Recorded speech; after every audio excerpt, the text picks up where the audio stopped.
કેમ છો મિત્રો? જય માતાજી, જય દ્વારકાધીશ બધાને. અને આજે આપણે બ્લોગ ચાલુ કર્યો, સવારમાં ચાલુ કરી નાખ્યો. કારણ કે જો આપણે સુરત દાદા એટલે ગયા 8 સાડા 8 કંઈક થયા છે. હાલ હું જવરો અમારી બીજી વાડીએ, કારણ કે જે અમે કાગરમાં જે ઓલા માટી ભરી હતી ને વાયર એની બધી ઉડી ગઈ, એટલે પાછું થોડાક માહી ભરવાની માટી. તો હાલો તમને ડાયરેક્ટ ત્યાં જઈને જ મળું. તો જો આપણે અહીંયા કાગર પાર થયા હતા ને ત્યાં જો આમાં માટી બધા ભરી હતી, પણ અમુક ઠકાણ છે ને ઉડી જાય, એટલે એ પાછી ભરવાની. તો હાલ આપણે જો બીજી વાડીએ અહીંયા આમાં આપણે અમુક ખાડા હતા ને ભરવાના હતા. જો તમને કૂવો દેખાડું. આમાં હે ને જ્યાં વર્ષે આપણે એક બહેણી નાખી હતી પાણી ભરવા જાય, અંદર પડી હતી, દેખાતી નહીં આ બાજુ. હપ્પા બહેણી ડૂબી જઈ શું આમાં કે પડી છે? દેખાતી નહીં, ડૂબી જાય. તો જો હાલ આપણે હે ને ફિલ્ટર ફિટ કરી દીધું છે કૂવામાં ટપક માટે, અને હાલ ચાલુ કરી દઉં ટેસ્ટિંગ માટે. પણ આ હે ને આધો નીકળી ગયો, તો આધો ફિટ કરીને પાછી ચાલુ કરીને પાછું જોઈ.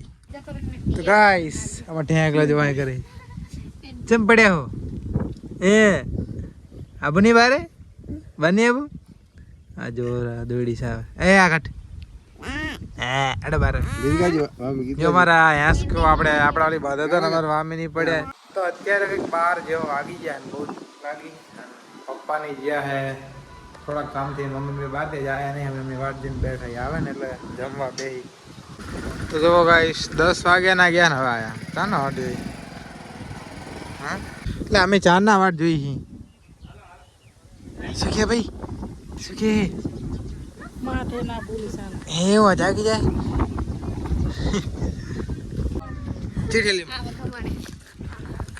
ગાઈસ આપણા વાલી મમ્મી ખમણ લાવી થાશે બધાને ખમણ ને આ ચટણી આ મન નહીં ભાવ દોલી મજા આવે ખમણ નહીં ખાય ખાવાનું હા ભાઈ. તો ગાઈસ હાલ જો આપણે લઈ આવી ગયા સણ્યા પલારીને બેઠા.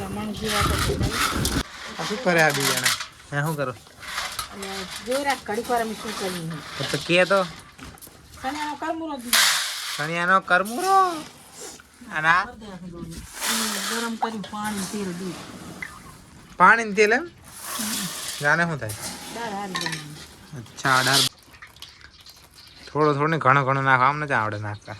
હેલો માથમાં લાવ ડોયો હા લાવવાનું તમે ખાલી જુઓ. એટલે આ તો વાનું હે હટ રે તું